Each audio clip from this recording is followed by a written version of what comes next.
8 years ago, I was nannying because I'm a NNEB trained nursery nurse. So I was nannying for a family and was thinking, oh, I don't know, I fancy a change.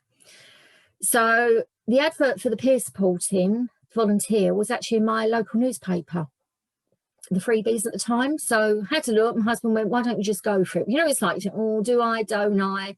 And I love babies. Anything around babies, I love. So I went for the interview, done the taster course, and I loved it. It was so different, and you made new friends doing it as well. And then I got my first family. I always remember my first the cohort I was with, everyone else got matched, and I was one of the last ones to be matched, but I was matched with the first birth. So my first lady was actually a birth.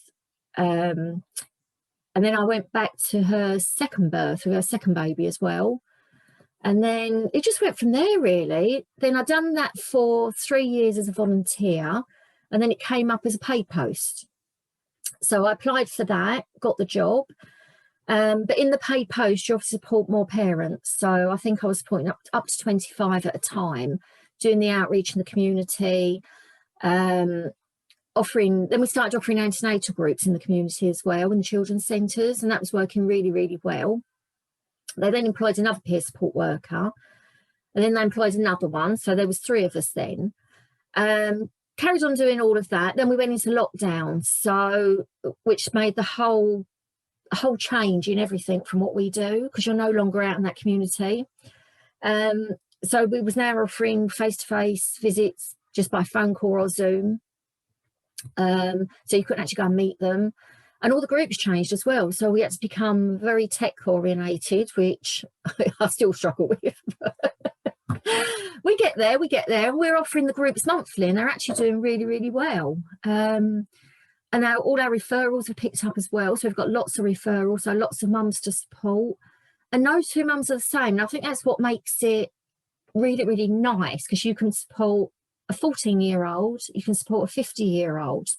No 2 days are the same. So you might have a plan to go in with one mum and say, oh, next week we'll do a birth plan. You might speak to that mum. She has a total breakdown on the phone, and that goes out the window. But that's okay. You know, we're very much guided by what they want. And I think that's what makes it nice, is because it's no 2 days are the same. It's different. And you've always got the other girls to fall back on as well if you need any advice. We're like a little team, the 3 of us now. We've now got another new one because one of the girls left. Yeah, and that's how I got into it, really, and I love it. Just making a difference to all those mums. And I've supported, gosh, it must be about 150 mums by now, if not more. And I've probably done about 15, 18 births. I love the birthing side of it. But as a paid post, we do the birthing side of the voluntary. So we do that in our own time. And it's just making a difference to all those mums out there, that some of them have got absolutely nobody as well. Just to know that you're there for them. I mean, I was at a birth, as you know, back in lockdown, and her husband was stuck in another country.